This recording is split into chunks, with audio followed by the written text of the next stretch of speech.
Are you going? You are going. Yes, it's going. Okay, cool. Movement over there. All right. I can always import it and do something different with it. It's transferring to an MP3 anyway, which is unusual for an Apple product. Yeah. Yeah. Surprised it's not a dot go fuck yourself or something. Fucking Apple. Oh, that's good opening. I like that.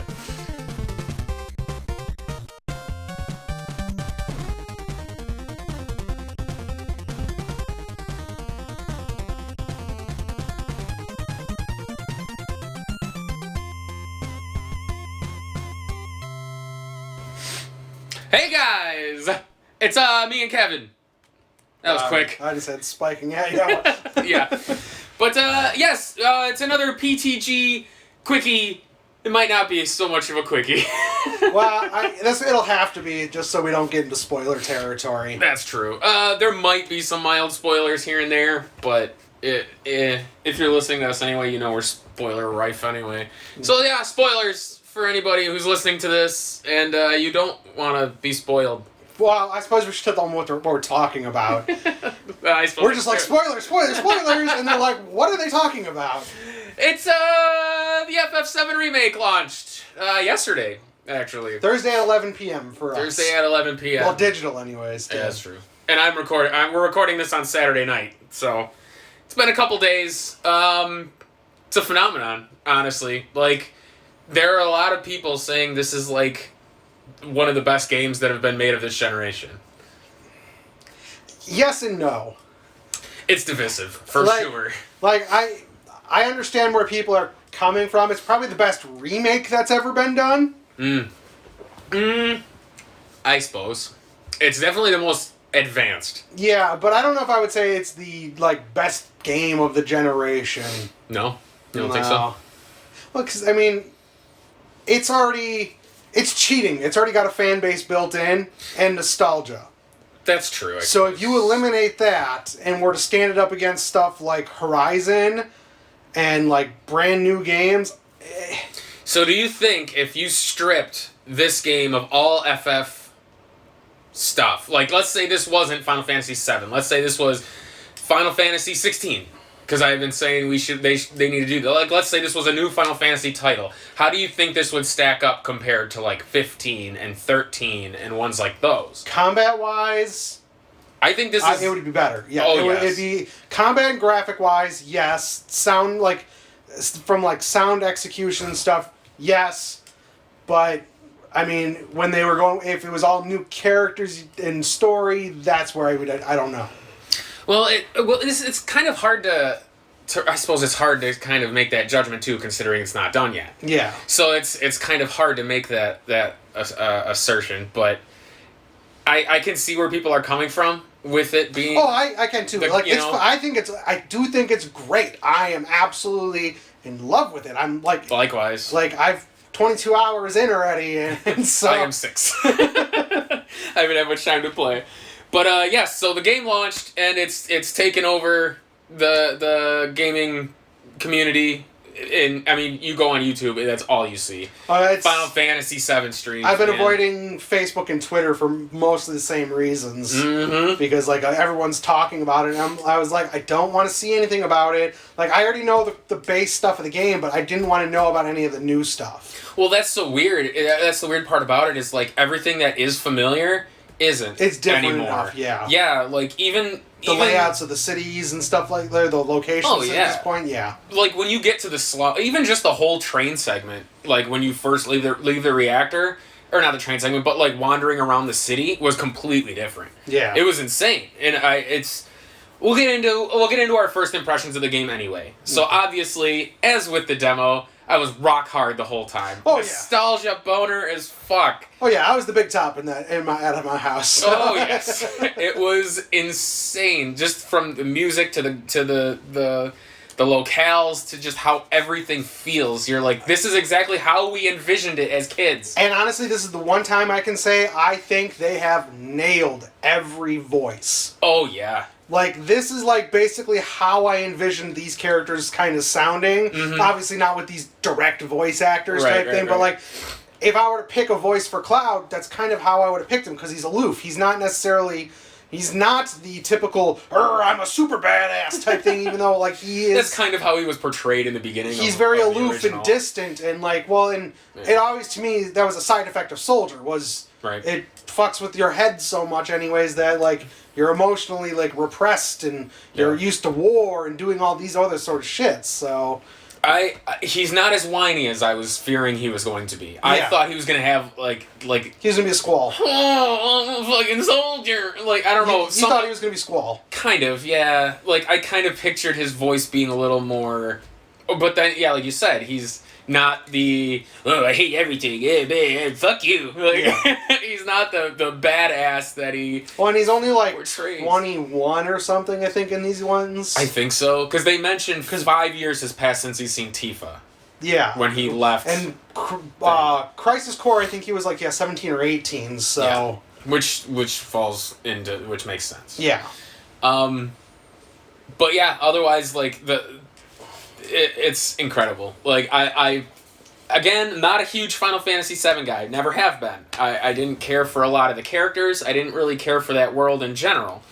But this game it's blowing me away. Like, I'm loving every aspect of it. See, that's one thing I was with you. I don't understand why you don't like the world, because it's basically the concepts that 6 did with Magitech and, like, all the steam power, but just slightly more to, like, the next step and more of an industrialized rather than... Well, FF7 was so strange because the first disc was that way, and then it went into your typical, like, fantasy...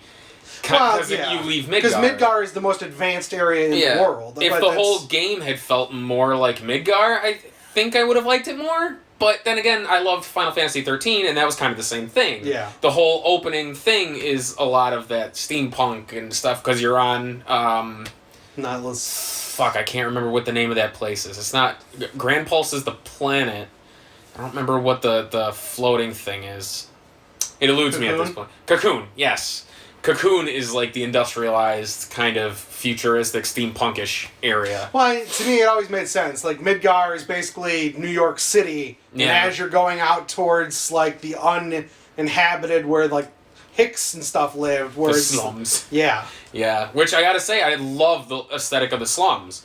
I think it's... And I know I texted you this right away when I was playing it. I was fucking right. All these goddamn years. He does call it a pizza. And to be honest, I'm wondering if that started off as a translation thing to give it, to a thing in that part, and then it's stuck. It's stuck. It's been part of the translation and stuff for so long it just became that like it became what they they altered the dialogue to be with it. Because in the original thing, it does not make sense with the way he's talking. But I've always interpreted it as he's talking about the plate as a big piece. Yeah. So I understand where people are... He's like colloquializing. Yeah, exactly. Piece of. Yeah. But it made me laugh when he said pizza, and I remember texting you and Paul. I was like, I fucking knew it! That was the best moment of the game so far for me.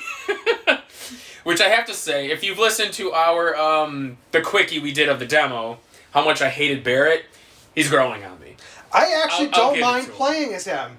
I don't either. I think he handles extremely well. So far, I have played, Cloud, Tifa, Barrett, and Aerith, and I've enjoyed all of them. Yeah. I haven't been able to play as Aerith yet because I'm not that far. Yeah. But they all seem like everybody controls extremely well. Like, I love the way Tifa controls. Yeah. She's fast and everything. Strong as hell. Strong. One of her weapons is the strongest weapon I have. Yeah, she's powerful as shit. So actually, I suppose this will segue into the next segment, because we've kind of gotten past our opening impressions anyway. It's the battle system. Is probably the biggest change between this and the original.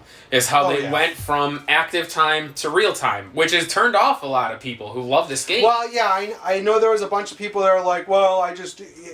it's not turn-based anymore, so I automatically hate it. And I'm like, I don't understand why. I can kind of see it. I don't, because that's the mentality of, everything should stay the same and not change. Right. And if we went based on that mentality, we'd still be playing with FF1 style games. Right. And gaming and like development and like had they been able to do this type of development back when FF7 would have when we originally released, it probably wouldn't have been turn-based. Well, I mean, there were games that weren't turn-based already out at this time. Yeah, I mean, but they were sluggish if they weren't this smooth. If they could have made combat this smooth back then, I kind of doubt it would have been turn-based back then. Yeah. But I mean, they honestly, if you think about it, because when did like Tales of Symphonia come out? That's GameCube, so PS2 and stuff. Yeah. So, but I mean, like roughly what year? Because you'd have, chances are you would have had FF 10 and 12 would have been around that era. Those could have easily been real time. Yeah. Because FF12 probably would have been their best chance to alternate. Well, but FF12 is also their biggest diverting thing. But I mean, it wasn't. Because it was still turn-based. It was still the ATB system. But it was the Gambit system where like you could basically set it to where you don't do anything. No. Which right was bad. And 12 was also bad because it was basically 90% empty space and then 5% shit that's going to kill you and then 5% where you're supposed to go. Like Xenoblade. Yeah. Yeah, but at least Xenoblade felt like it did it right. There was a lot in the world and a lot to do. Yeah. But this, like 12 I never cared for. And I like Zodiac Age, when they re-released it, I played it a hell of a lot more because I liked the way they changed the system.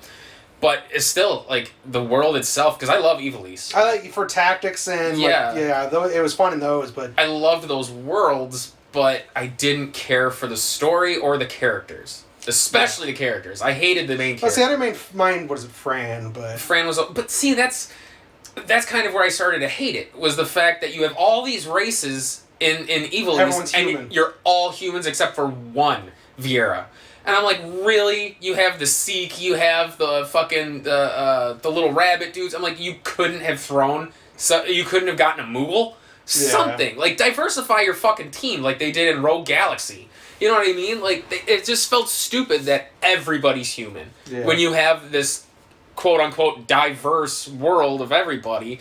And I don't know, like that was probably my biggest turnoff. Yeah. Because I hated all the characters. Yeah. I hated Bosch. I suppose we're straying quite a bit on this one. Of course. I hate Bosch. I hate Ball's hair. I don't even know what his fucking name is. Balthier wasn't too bad, but he's really annoying at the beginning. He's like, what is it, Setzer? The typical rogue with a heart of gold. Yeah, he's annoying at the beginning, but then about like halfway he started getting less annoying. I hated Vaughn. The only character I actually liked was Pinello. I thought Pinello was cute. Oh, yeah. But otherwise, yes, we are off topic. I can see where people start to hate the real time, and I've kind of encountered it myself where I can't see what's going on. So I'm getting sideswiped a lot, and like I'm getting hit a lot from stuff I don't even see. Well, my two biggest complaints with the combat system are, one, the dodge feels basically pointless. Other than getting out of the way of an area attack. Although by the time you see it coming, you're hit by it. I've had some area attacks where, whether I tried to run away or dodge, I get hit because the area effect is so big, you're not escaping it. Right. And the dodge doesn't really... It's not like evade. It's not like an action game where it gives you frames of invincibility. Right. It's just an animation roll, like I've had it work with like some of the basic Shinra guards and then a couple of like the were-rats, but beyond that, it's been garbage for anything. It just feels like a quick dash. To be honest. And then the other thing I've got an issue with is far too many encounters. Well, they're not far too many, but too many of the big encounters. I've had it like where all of a sudden I'm like attacking, and then all of a sudden, just out of nowhere, boom, they're either physical resistant or full out fucking physical immune. Oh, that kind of shit. Yeah. And like they can go around and do all this shit. Well, I suppose I do have a third one that I just remembered. But like, yeah, all of a sudden it'll be like mid combo, and all of a sudden I'm like, I'm not doing any damage anymore. Right. And then like even like Cloud, even with like good materia on, he's not.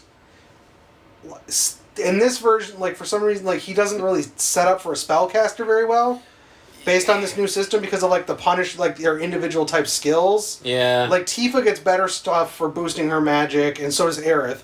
Like they get great stuff for boosting their magic, whereas Cloud's getting all this like boost for physical, boost for doing all this.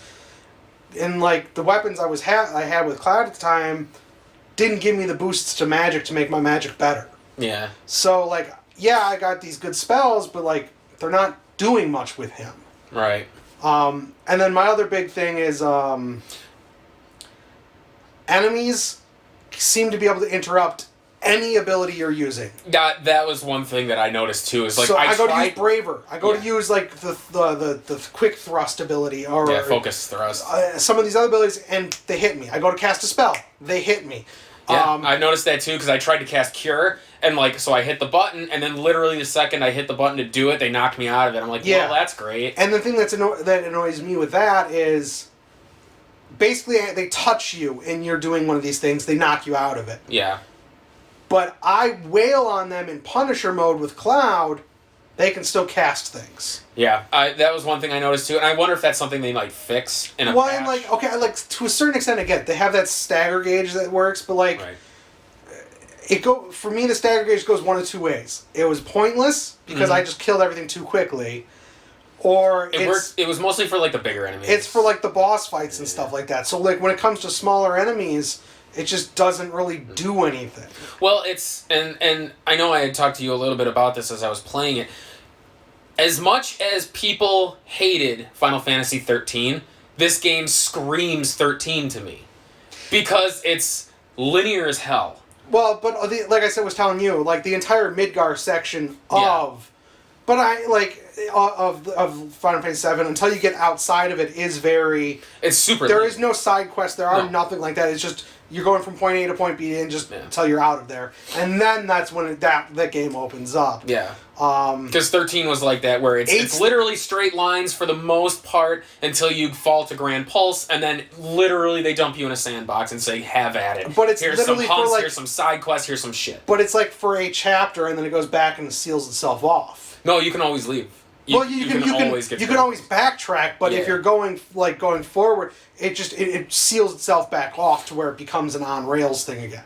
And that's where a lot of people have the issue with 13 is it's literally just corridor, slightly open room, corridor. Yeah. Whereas at least this is corridor, I've got a bunch of shit to do, and then corridor again. See, but kind of. And this is where like I kind of started to have like the 13 vibe. It's like because I was telling you like there's people in RPGs say that there's, I want that degree of exploration and all this shit, but I'm like, well, at some point you have what's an illusion of exploration. Well, to be honest, all exploration, because like even in like Skyrim or like open world RPGs like that style, right?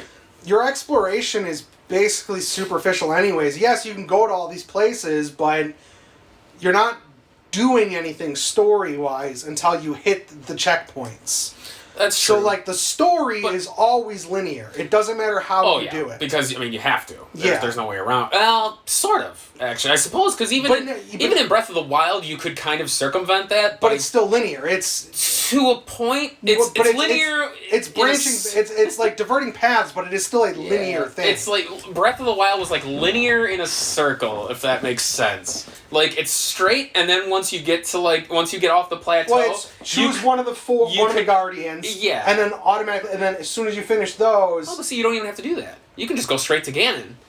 So it is, but it isn't. But yes and no. I mean, there are people who've beaten the game without doing anything. Yeah, but there'll always be the exception and not the rule. Right. But I mean, that's the equivalent of people like glitching and stuff to walk on top of stuff. And I suppose. You can do it, but is it really what you're supposed to do? Well, nobody plays games the way they're supposed to be played. God. So. But like FF7, like I noticed, if it was true exploration like people wanted, you'd have to find the side quests. Because I noticed once that unlocks, they literally just dump them all on you. Well, if there's a person in the area to talk to, where I'm at in the story, I think another 9 side quests or something opened up, and I have to find them. But I mean, they tell you they're there. If it was true, there's no markers for them. I have to find the individuals to give me. Whereas, where you're at, you're in the slums. Is it the kid that gave you the side quests? Yeah, the battle intel, and then that one guy gave me the 4 quests or whatever. Yeah. But it's if it was the exploration people wanted, or like people think that they want. You would have to literally go around and talk to people, find it. Like FF's, like some of the older Final Fantasies where you could like go into houses.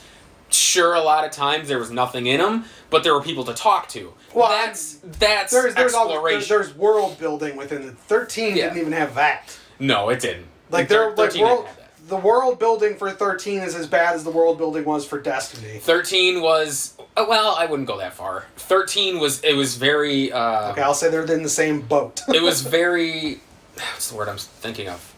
Exposition. It was very exposition heavy. Where they told it to you. Like, it wasn't so much other people told you, it's you kind of experienced it, if that makes sense. I don't know how to really describe it. Destiny was, you had to fucking go online and look it up. 13 you could understand just through the course of the game, but like FF7, like even in the slums you have this wide open area, there's still nothing to do. There's no one to talk to because everybody just talks around you. But like, other than finding one or two errant chests, there's still nothing to do. RPGs have been like that from the get-go, though. I know. I mean, look at Final Fantasy on NES. Right. The vast majority of the world is nothing. That could have been a hardware limitation. But you're right. But it's still, I mean, it's still one of those things. I mean, no, even like when it's not hardware limitations, like Skyrim again, Oblivion, the vast majority of the world is nothing. Right. But at least in those, you could stray off the beaten path, find something, and you're, cool, I got this really cool piece of armor. Or I found this cool shrine that gave me like a new spell or something. 5 minutes later it was useless. But that's... so. Well, but like Diablo was a good idea, a good, more open exploration, because you had all like the dungeons and shit you could go in that you did not have to do. There's only a couple of them you don't have to do. Diablo, the majority of them you have to do to progress. I thought a lot of them was side quest related. No, because like there are certain things, like it basically triggers checkpoints where if you don't have certain things done, it won't let you progress. Oh, maybe. So because I know Diablo 2. There's only a couple of them that you can skip in Diablo 2 that like you really don't have to do. But that was one thing that like it kind of always makes me laugh when people like shit on 13, and it's like, dude, I feel like this is 13, because even down to the summon system, that was one thing I wanted to touch on too, is the how summoning works. I don't like the way summons work. It works like 13. Yeah, well, and it works like 12 originally did it, and then 13 expanded on I it. like the way that they come out and they just do their own thing, but you can still come at them. I don't mind them coming out and just doing their own thing. I don't like how they trigger. I don't like how they trigger. Like, what causes its meter to pop up, I still haven't quite figured out. Because I've had boss fights where it doesn't show up. Yeah. And then I've had other ones where it showed up immediately. I just did a side quest where I had to kill those were-rats. The bigger ones. And they called more out, and then my gauge popped up. So I got to summon them. And I was like, oh, that's kind of weird. At least in 13, it was... You summon him, he's out for a certain amount of time, and you do moves with him, and once his gauge is gone, he does a big move. And that's exactly how this works. Yeah. Which, I mean, I get it, I guess, because, I mean, how else would you really do Well, see, and that's... I don't really like the direction that Final Fantasy has taken summons overall. That's true. 12 was the beginning of the 10. I hated how it functioned in 10. I'm trying to remember how it did it. 10 was the one that replaced your party. Yeah. I hated it. Yeah, I didn't really care for that. Even if it didn't 12 do that too? Or replace the party? No, 12 replaced everyone but the person who summoned it, I think. Oh, yeah. So it's like, that was kind of the same thing as 10. But... It was just you and the summon fighting. And I don't remember 15. I never got that far. 15, it was like they were contextual based, where they did those giant ones. But like, you don't control when they show up. It's just... Basically, if the situation like calls for it, if you're getting your ass kicked too much, maybe like they would trigger. But then other times you'd be getting your ass kicked and they won't show up. Yeah. So I don't like that. Like I would have rather them be like, okay, here's your summon. You can use it whenever you want, but as soon as you use it, there is a hard X amount of time countdown where they are locked afterwards. Yeah, almost like an internal clock rather than a game clock. Yeah. If they did it for like an hour. Something like that, where you really have to use it when you need it, rather than just, I'm going to spam the shit out of nights. Well, W some... Well, and see, that's where, like, I'm wondering where, because it's...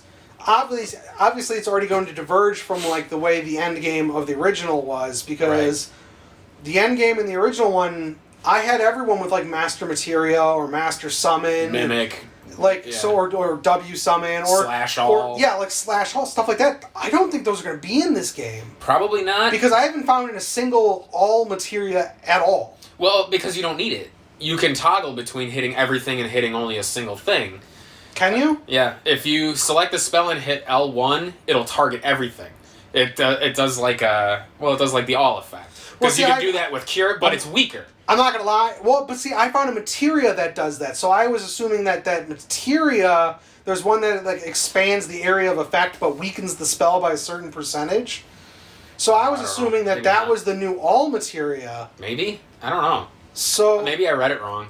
Because I know the tutorial. Outside of battle, I don't know why I'd never done it, but like multi-use potions out of battle, I never noticed it was there, even with the fucking until now. But it was one of those things where it's just like, oh, okay. Yeah, that would have came in handy. Well, I noticed like they have that auto cure materia too. You can only use it. It can only be triggered so many times a battle, and only on NPCs. Or not NPCs, on non-controlled characters. So if you're controlling Cloud with the auto cure materia, it won't activate.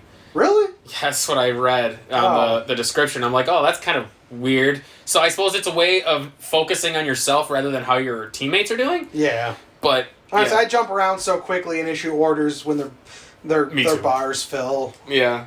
I mean, I personally like the real time. I think it gives it a much more seamless feel for the game. It needs some tweaks, but like overall, I think it's a better direction for Final Fantasy. I think so too, because I really didn't care for 15's battle system at all. I hated the main character anyway. Well, 15 it was kind of like a really weird defunct 12. Well, and not just that, 15 really screwed up because the stuff they originally showed for that game, like the gameplay style, does not match what the game was. No. So like the original gameplay stuff I remember seeing, it played more like it was going to be like Devil May Cry, but with like the teleporting ability and stuff like that. See, to me that ruined it. I hated the teleporting ability. And then all of a sudden the game came out and I'm like, that doesn't play like an action game like they were talking about. Hold X and I'm just going to attack stuff. Basically. I was like, this is weird. Yeah. Actually, let's talk about the materia and the ability system. Well, actually, one thing I noticed a disparity between the demo and the actual game, the ATB gauge fills up a hell of a lot faster. I don't know if you noticed that. Yeah, and there's as you level up like weapons and stuff, and I have a materia that gives it to me, but like there are ways to boost how fast it goes. Yeah, because I remember that was one of our big gripes in the our Quickie for the demo was you were complaining how slow it took for non-controlled characters to get their gauges up.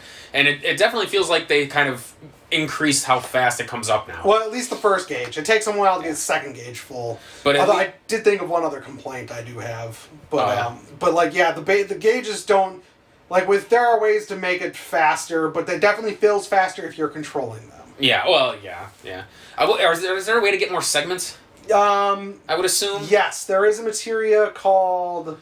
I can't remember what the hell it's called. It's a purple materia, so basically... Like a support one? You sacrifice your limit gauge to give yourself a third bar. Oh, that's weird. And it allows the ATB gauges to fill up faster. Oh, okay. It's pretty interesting. I have it on Aerith right now, and that's who I was using it on the most. Okay. That was one thing I was kind of wondering, because obviously... Everything takes one or two. Yeah. And then there are certain contextual ones that will... The more gauges you have full will do more damage and stuff like that. But did you notice they renamed one of Barrett's limits? Mm-hmm. So the limit that you have for Barrett at the beginning, they call it Fire in the Hole, but it was Big Shot in the original game. Yeah, it was. It was the one where he charges the energy ball and then it fires. It's called Fire in the Hole or something now. I wonder why they changed it. I don't know. That's weird. So, but like the other complaint I have with the game is when you trigger your limits and stuff like that, you can still be damaged while you're in them. I noticed that. I remember we talked about that when I used the limit and the thing jumped out of the way. I was like, God damn it. See, yeah, that's annoying. It should have frozen the field, to be honest. That would have made more sense. But like, yeah, because I was fighting an enemy and Barrett had his limit up and... Didn't get killed. they dropped him to 1 life and they stopped their attack, but it was an attack that hits rapidly. So all of a sudden, like, he's doing it, it's charging, I'm just watching his life bar go down. You're like, and there's nothing I can do about fuck. it. I was like, God damn it. Yeah. But honestly, I kind of like the way Materia handles in this one. It's definitely a lot easier to grow. That's for sure. Well, because none of the weapons or accessories have AP nullifiers or boosts on them. That's what I've noticed, yeah. There's no double AP or triple growth. There is no 0 growth. Everything, it's just a flat. Yeah. You get a certain amount per battle. I mean, they overhauled the whole weapon system in general. Yeah. Like, with the whole being able to upgrade the weapons and stuff, which I think is a cool touch. It's going to take a little getting used to for me. Certain weapons will still end up being better, and I don't think you can max out weapons. It doesn't look that way. At least not at this point. Well, because I know the... What's the max weapon level? 5? Well, the max level for characters is 50, so I'd assume 5 for weapons. That would be because it seems to be about every 10 levels. Yeah, because I noticed that it's... I like that each weapon gets its own SP pool, at least. Yes. But it was kind of a weird... It reminded me of the Crystarium from 13, where you're upgrading certain stats from it. Or weird. Tales of Hearts R, where it's got that web system too. Yeah. Yeah. So it's just it's a weird system that it's going to take me a little while to get used to. I like the idea of having to unlock the abilities from the weapons, because that felt like 9. I loved Final Fantasy 9 that forced you to use other weapons to get abilities. They grow so quickly, it doesn't matter. It's so funny. There was a section, like, right after the plate falls, where there's new content in there. I went in with Barrett, put on a brand new weapon that had 0%. Within like 3 minutes of that area, it was maxed out. I was like, really? I mean, the ability is freaking amazing. So I was like, okay. Well, at least it's not a chore. Like, I'm actually playing Arc Rise Fantasia on the Wii. Oh. God damn, did I forget how long it took to, like, unlock weapons in that one. Yeah. Like, it got annoying. Yeah. So it's like, I'm glad this one doesn't make it a chore to get the weapons and the abilities, because that would... Even in 9, there were some abilities that took, like, 1,000 fucking weapon points to unlock the ability, and you're like, God damn it. I do admit, I wish there was more battles. Them seeming to be, like, only spawning in set locations is a little annoying. I mean, I get it. I get why they did it. Especially for this style of battle, it'd be kind of hard to just I'm hoping that that's just how it's going to be for in Midgar. Right. I'm hoping once we get out to the world map, it'll be slightly different. That's one thing I'm sort of scared of to see. I am very, like, I'm excited and scared to see how they handle everything from this point on. I imagine outside Midgar, it's not going to be top-down. That's for damn sure. It's not going to be like your traditional overworld map. It's probably going to function kind of like how Grand Pulse did in 13, where it's just big open area and there's, like, enemies everywhere, and, like, it'll do, like, arenas once you meet, like, the fights or whatever, but I have a feeling that's how it's going to be. Or it'll be cordoned off, or however, I don't know how they'll do it. See, that's my thing, is I'm almost scared that they're not going to have the world. And that could be a possibility, too. But if it's following... Although I suppose if they departed that much, I think people would be a little way too pissed people off. would hate it. Yeah. That's why I have a feeling they'll do it like they did Grand Pulse, where it's just this big-ass open area. There'll be a single monster out there that you fight, more will pop in. And then you do the fight in that area, and then once you beat it, it goes back out, but that way it'll still keep that feeling of an overworld. And, I mean, I like that because you see the size of enemies, and that's awesome. Like, could you imagine wandering around in the Midgar zone, comes slithering through, you know, you see this big fucking thing. It's stuff like that makes me worry, because, like, that entire segment of having to get the chocobo and then look at, like, the swamp where he's swimming would lose something if it's not handled right. Right. It's a scary thought. Yeah. But, it's crazy. So we'll talk about music and graphics. Love the way the game looks. To be honest, it's probably the best looking console game I've seen. Yeah. I've heard a lot of people complain that there's texture issues, which I've noticed a couple here and there, but nothing crazy. I've had a couple instances of pop-in, which they were on minor background things, so it wasn't so bad. But then, like, the door on your hotel. in Tifa's room. door, like, there's no It's texture weird. to it. It's Yeah. like it's like someone took mud and smeared it across the wall. Just one big. I thought that was just me and my TV. See, I thought it was an error. Oh, that's weird. I thought it was something happening because I'm on the Pro. You're and right. You're on a base PS4. Yeah. So I was wondering if it was just one of those things, those fuck ups that like the Pro did, but I guess if you're having that issue too. Yeah, maybe it's. I mean, it's those minor things, but to be honest, I'm not hugely concerned about it. I also saw one major glitch in a cutscene, and it was fucking hilarious. So, you know, like the Shinra guys have the tonfa on their like right leg usually. Yeah. Well, there's a cutscene where Higer is talking to some of his subordinates. Yeah. Well, and the guy's standing and he's like in the camera, and it's like you're basically right at ass level, and you can see his tonfa has 2 handles spawned into it. That's awesome. So like there's 2 objects, and it's like I was like, oh, did they mess up that bad? It's almost like the cursor on the credits for the Pokemon game. Oh my god, yeah. That's funny. But other than that, like, the music obviously is top notch. The remixes for the songs are amazing. I love the battle theme. They did a fucking That's one of the most iconic battle themes, I think, from almost any game in history. I've seen Cloud do the victory pose. Yeah? Yeah. Oh, that's cool. So there's stuff that happens later where he does the swings the sword and puts it up on his shoulder. That's awesome. I'm Barrett does the fanfare every now and then. He's like, yeah, I have that. I'm like, yes.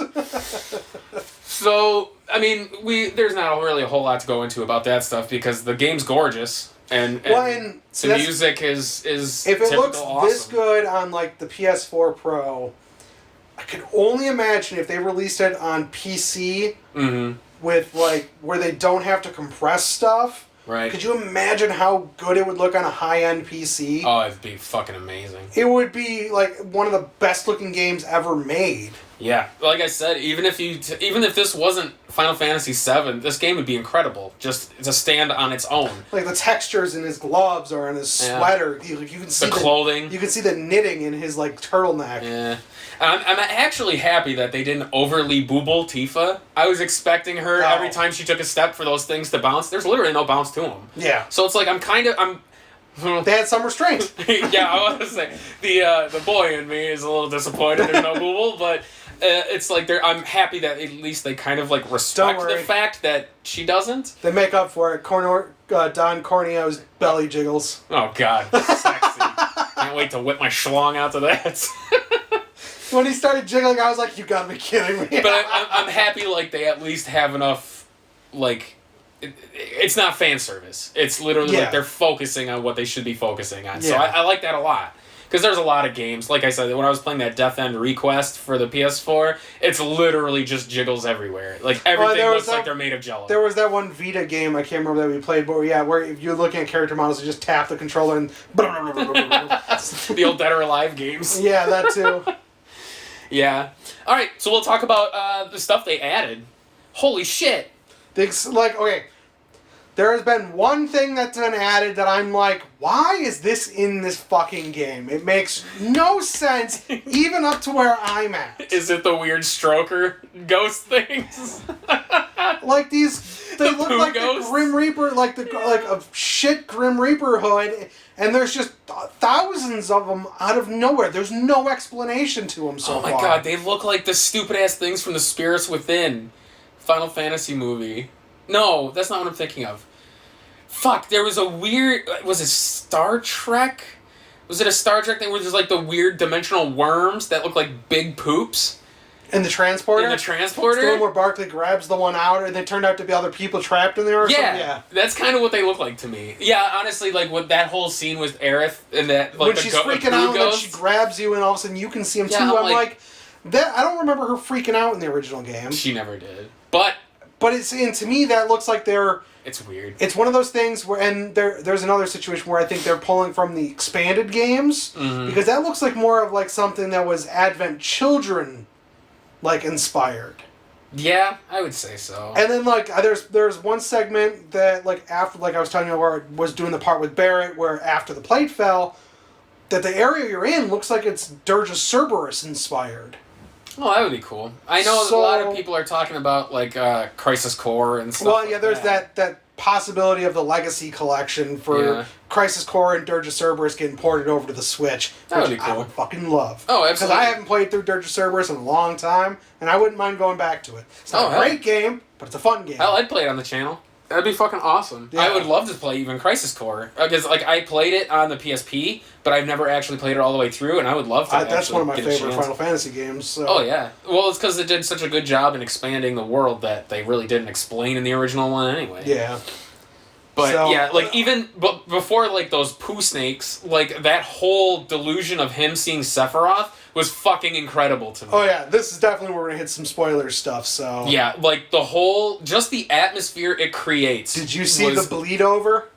Bleed over. So, remember the... You've done the one bombing, right? Yes. Where all of a sudden, like, they come out and the city's all fucked up. Yeah. So, which was cool. I liked that idea. Then you see Sephiroth, and like you're going through that alley, and then all of a sudden you start having the flashback of him standing in the fire. Yeah, and if you paid attention to the buildings in the background and some of the rubble, it shifted from being Midgar to a blend of Nibelheim and Midgar. It was so really there was like a building from Nibelheim and like the white picket fence, and then like the brick of like Midgar next to you. That was the scene where you saw the fire coming out the windows, right? Yeah. Yeah, that was really fucking cool looking. And then you have to like walk around through that alley, and then you like swing your sword at like nothing. I thought he was going to be swinging it at somebody. See, I had that feeling too that someone was going to be in the wrong place and he's going to like wake up after almost hitting someone. Yeah, kind of like how he almost struck down that guy in the hotel room next to him, the reunion guy. Yeah, though they expanded on those. I'm really like just the because they only mentioned those like once or twice in the original. Yeah, and then they're like the last disc. Yeah, it was very odd. It's once you go back to like Nibelheim and stuff, and they're all going up towards the reactor. Mm-hmm. It was. I'm very, very impressed because usually in the first one you really don't even hear hide nor hair of Sephiroth until you get to this fucking Shinra building. You hear about him. But they don't really talk too much about him. Well, they don't talk about him, but like when you fight Airbuster, and you know Cloud lets them know he was Soldier First Class, and he asks you what your name was. Yeah. And he responds, and he's like, "Well, sorry, I can't remember everyone. You're not another Sephiroth." Oh, yeah. Type thing. So there is references to him throughout like the entire segment, which that'll be interesting too once we get up to the point where it's his blade through the back of Shinra. Oh, yeah. So I think that's the end of the first disc, wasn't it? It was right before you did the motorcycle. Because you're on top of the building and he's right through the president. Yeah, so I can't wait to get to the Shinra building. Oh, yeah, I can't either. It's going to be fucking awesome. The whole game. That's where I'm leading. That's where I'm at in the game. I'm doing, like, I just got to an area where they're like, okay, we've done this now. Here's a bunch of side quests. You better do them before you go into the building, because once you go in the building, you're not coming out. I was like, oh fuck. Yeah, I'm overwhelmingly impressed with how much they've added. Because, it doesn't feel like other than like the ghost things, it does not feel shoehorned in. No. It's not one of those, it's a jarring, here's something new. It's more of a logical building on the world that was already there. Yeah. Kind of like when they have that scene where that disgruntled guy is tearing down the Avalanche posters, and you see him start to see like the plate fall, and he like braces himself like it's gonna hit him, and nothing happened. Then the guy was like, "What the hell is wrong with you? Oh, you Mako addict!" Yeah. Like, and they kind of start to foreshadow that he's been overexposed. Like that whole reference was really cool. They actually flat out make another assertion that I don't think was in the original one. Really? About Mako poisoning. Oh, that's cool. I always liked that they did that, but they didn't do it very well in the original. No, they never really explained. In the original one, it was just one of those things where eventually they kind of like, oh yeah, by the way, Mako poisoning, you're almost dead. Well, in this one... Well, they kind of made Mako sound like it's like Weapon X. Yeah. You know what I mean? Like, or adamantium. Like, they're giving you... They're trying to turn you into a super soldier, but they never really explained, like, what Mako is. In the original one, it was treated as, like, a really bad, like, MacGuffin. It was just it was a means to an end. Yeah. So to explain why Cloud's crazy. Yeah. But I'm glad that like you kind of start to see like his deterioration happening, and it's really fucking well done. Yeah. But like I'm like all the times that it happens, it's been really well done. Yeah, like even the whole part where you're following Sephiroth through that alleyway and he's stumbling around. I'm like, dude, this is really, like, it's really good. Yeah. Like, they really thought this through. It's fucking incredible. I even like just wandering around that town after the you blow up the reactor and seeing, like they're almost questioning if what they're doing is right because you're causing so much damage to just regular people. Well, and it is really good. And that's one like, of those things, too, in parallel. In the original one, when it went off, there was like one throwaway line about, well, did Jessie mess up or whatever, or was her explosive too strong? Yeah, but you never understood. That was it. Yeah. And then she was just like, oh, I'll adjust the bomb for next time. Yeah. And that was it. That was all about the reactor. Whereas in this one, like, they expanded to, like, no, they didn't fuck up. Shinra framed them. Yeah, which I was like, oh, that explains a lot. Yeah. Because it's like the explosive doesn't even really do anything. No, it's literally meant to just destroy that pump and do nothing else to the surrounding area. But then they, blow up the rest of the reactor, which was really cool. Like, I loved the way they handled it. I'm like, it was one of those where I was just like, oh, so that's what happens. It makes more sense. Like, I think it's one of those things where there might have maybe been some throwaway dialogue, but I don't ever remember it. I remember Jessie's one line about it, but that was it. Yeah, did I make a miscalculation somewhere? I remember her that line. Yeah. Which was, like I said, I love the way they're handling things with, like, a lot of the story, because now you're seeing a fleshed out thing that they really didn't do in the original. There were some other changes that have happened in the game too that I was just kind of like, huh, this happens a little different than the way it did in the original. Oh yeah? Yeah. Like, there's no segment where the guy tries to rob you on the train. Oh, the guy doesn't take your shit? Oh, thank God. Like, that entire segment is different now. Really? Where you're trying to get to the front car, right? That's when you're on your way to the second reactor? Cool. I was wondering how they were going to handle it. They've adjusted that. It's different now. Okay, good. I was like, holy shit. It's better. I actually like it this way better. Because that part was kind of annoying to me when you set off the alarms and you got to. Well, because I made Cloud's ID extra special. Yeah, that fucking bitch. Yeah. I love Jessie. I love like the way she just constantly flirts with Cloud. She's awesome. She's so cute. I wish you got her as like a character. That would have been cool. Yeah, I just did like I said, I've been the plate section, so it's like, oh my heart. All right, so we'll move on to the divisiveness of the episodic format. So I've heard a lot of people saying that they're not even going to bother buying it until all the episodes are out, which is stupid. I get it, but I don't get it. They do realize it's probably going to take quite a few years for them to finish this. I'm guessing at least 8, maybe more. My assumption is they're going to release... Obviously, they release this on PS4. PS5 comes out this year. It wouldn't surprise me if they... Like, the next 2 parts are PS5... Or at least part 2 will be PS5 and PS4, and part 3 will be strictly PS5, that they'll do a collection. Because that seems to be the way this generation of console games has kind of been shifting. Yeah. Which is, I'm kind of surprised Trails of Cold Steel hasn't done that, since there's going to be 4 parts. I'm surprised they haven't done, like, a 4-part somewhere. Yeah, like, okay, I get it. And, like, I do believe the developers when they said that had they stuck to a single release... that none of the extra content would have made it into this game. Oh, I wholeheartely believe them. It easily would have been years still down the road. Because, like I said, I'm 22 hours in. The beginning part of Final Fantasy V takes... Final Fantasy 7 5 hours. Takes about 5 hours. Yeah. I'm 22 hours in. Well, the part that's funny to me is people realize that this alone was a 90 gig download.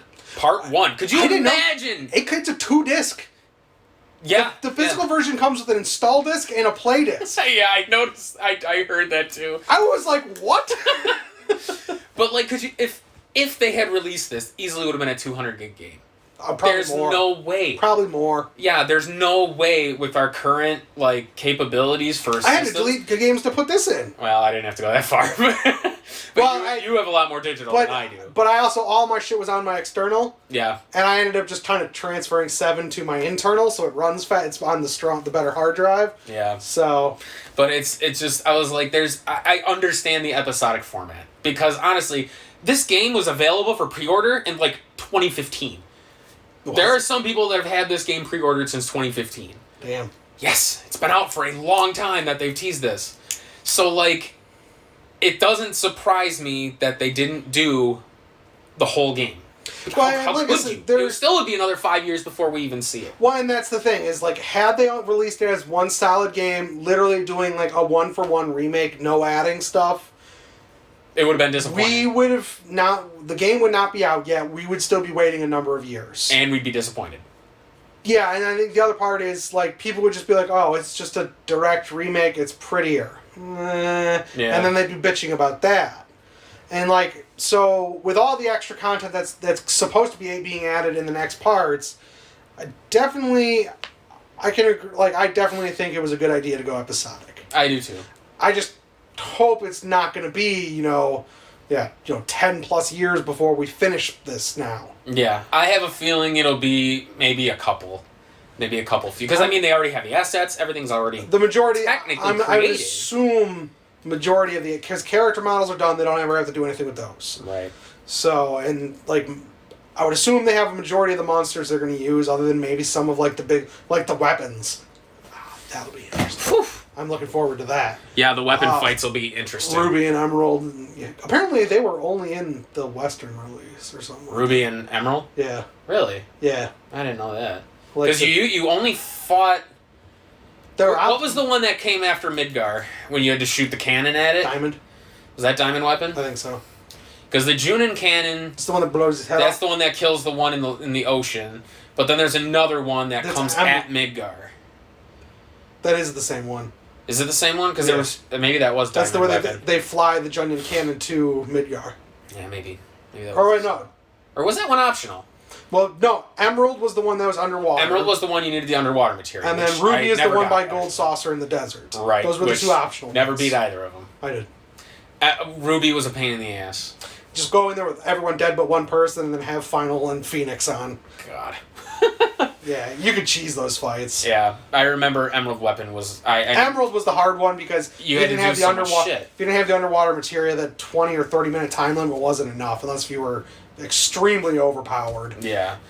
So I'm very curious to see how they handle the outside Midgar section of the game. Yeah. But what's weird to me, and I'm how they handle it is going to be interesting, because if this is supposed to feel like a full-fledged game, right? Mm-hmm. How do you balance everything to... Because I remember we talked about, is this going to be a game where you could technically buy the second part and play it from the second part without the first? Yeah, I'm assuming they're going to allow you to do that. So how do you scale everything to feel organic without... So basically, if you would start the second part without playing the first, they would throw you at a base level. They would start you at, say, level 40. Yeah. Because the max level in this one is 50. Which is weird, considering max level in the original is only 99. Right. So... that's why it's quite... Like, I'm questioning how they're going to exactly pull this off. Because you're already going to feel powerful as fuck at the end of this.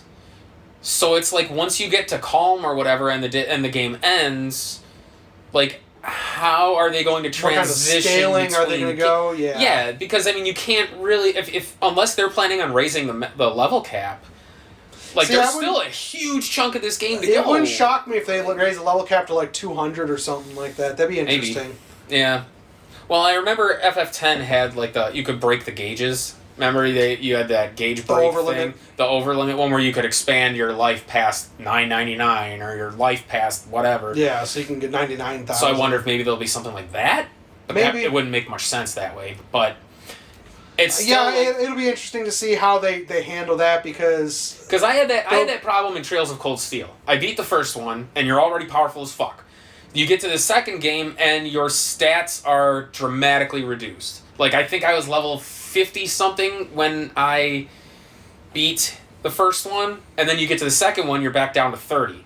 It was very odd, because your stats... Even with importing? Even with importing. All the importing actually did was transfer, like, skills. Select items, not even skills. Just select items, select things here and there, but otherwise it really didn't do anything for your character. See, that's a bad way to handle it. They tried to sort of explain it. Although I suppose, look at the way .hack GU did it, where you could...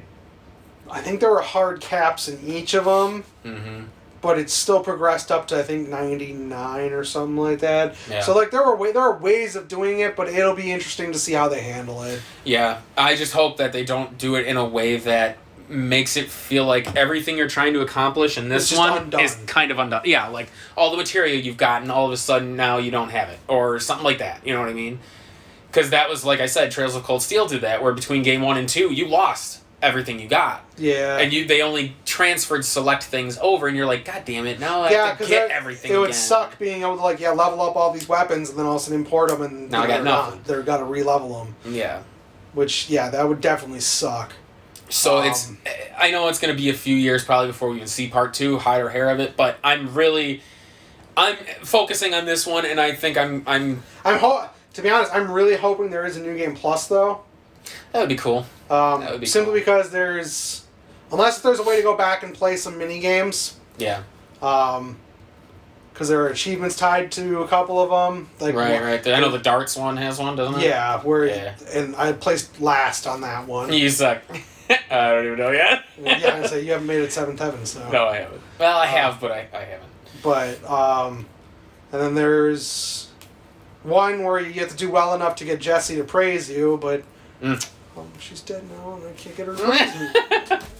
So, I don't know. And like I said, hitting level 50, I'm level 22 already. Yeah. So, and I'm on chapter 13 of, I think it's 18. Okay. So, but at least I'm guessing it's 18 chapters, because I went from where my achievement stopped and then counted down until I had another achievement and said, okay, I figure it's about this many. Yeah. So who knows? All I know is this game is incredible. It was worth the wait, in my opinion. 23 years? 27? How many years has it been? 97. So 23 years. I mean, it's incredible. They did a fantastic fucking job. To be honest, they could have just done a whole new Final Fantasy game and I would have been with this engine and I would have been happy. Oh yeah, 100%. I think this game has nailed what I hope all future Final Fantasies feel like. To be honest, I almost wonder if this was a strategic decision by Square, if they were having financial issues. Think so? It wouldn't shock me. Where they're like, our previous X number of games haven't been living up to what we thought they would. Mm-hmm. So, we need to do something that's going to guarantee us money. Oh, look, we've got this. We're printing money now. Basically. I mean, how many people have bought this?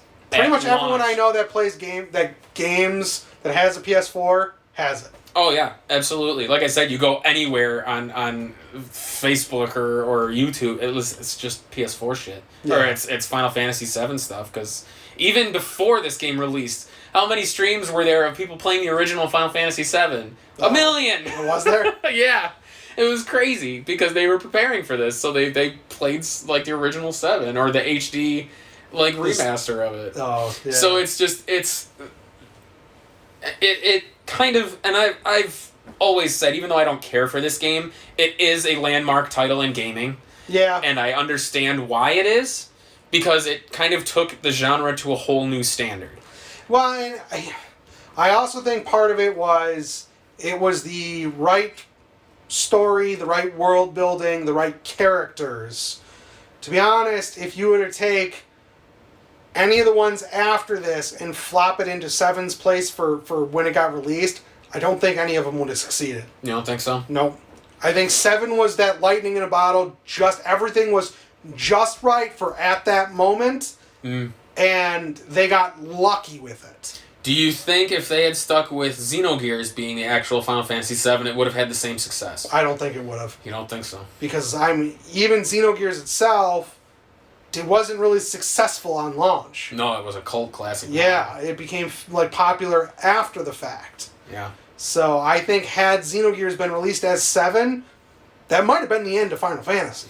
Well, and I'll be perfectly honest, and I like Xenogears, even though I haven't really played that much of it.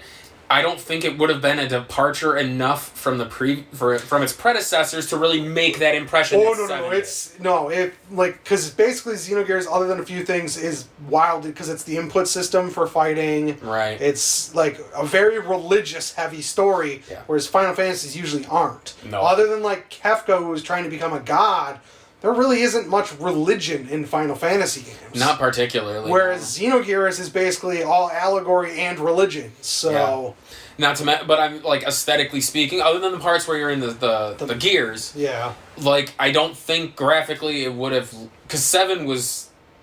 As much as shitty as it looks now, like it was huge. It was a massive change compared to how all other Final Fantasies looked and functioned and played. Yeah, well, it was the first 3D ones. Yeah, so. I think you're right. I think Xenogears, if that were Final Fantasy 7, I don't think would have quite spawned its success. And like I said, I don't think any of the ones 8, 9, 10, 11, 8, 9, 10, 12, 13, and 15. If you were to take them and they would have been released PS1 level, I don't think any of them would have succeeded.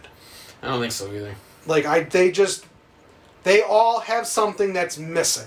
Yeah. Whereas, like I said, 7 got lucky, and everything about it just hit the mark. Yeah. Because if you look, even a lot of RPGs at that time, even if you go a little bit forward to PS2, games that are more religious heavy, Nocturne, Shin Megami Tensei Nocturne. Well, Shin Megami's always been an outlier. It's always gone very... the Judeo-Christian God's always the antagonist. Yeah. But those games were cult classics. They never really came They were never commercial successes. No. Never. To be honest, the only series of those that even got popular, to be perfectly honest, here was Persona. And it wasn't even 1 or 2. It was 3, 4, and 5 now. Yeah, and then what was the one for PS2? Was it Nocturne? That was Nocturne and Digital Devil. Where you have the little spike coming out of your neck? Yeah. Well, that one became wildly successful over here, which is why it was so expensive for so long. Yeah. But they never quite... Digital Devil never really got any farther than... Well, kind of. No. Soul Hackers wasn't really Digital Devil. The other one I can think of is the mainline. Well, now they are, but the ones that are all 3DS. So Shin Megami Tensei 4 and those. But I think those are. I think it's a niche. They're popular now. I don't know if they would have been so popular back then. And I think those are only big because that Etrian Odyssey kind of pushed that genre. Yeah, maybe. Here, because Jesus Christ, you have 7 Etrian Odyssey games.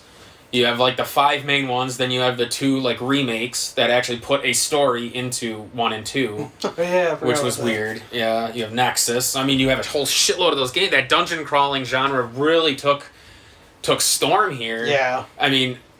Those games are a dime a dozen now. You can or not a dime a dozen. They're fucking everywhere. Yeah. Especially on the handhelds.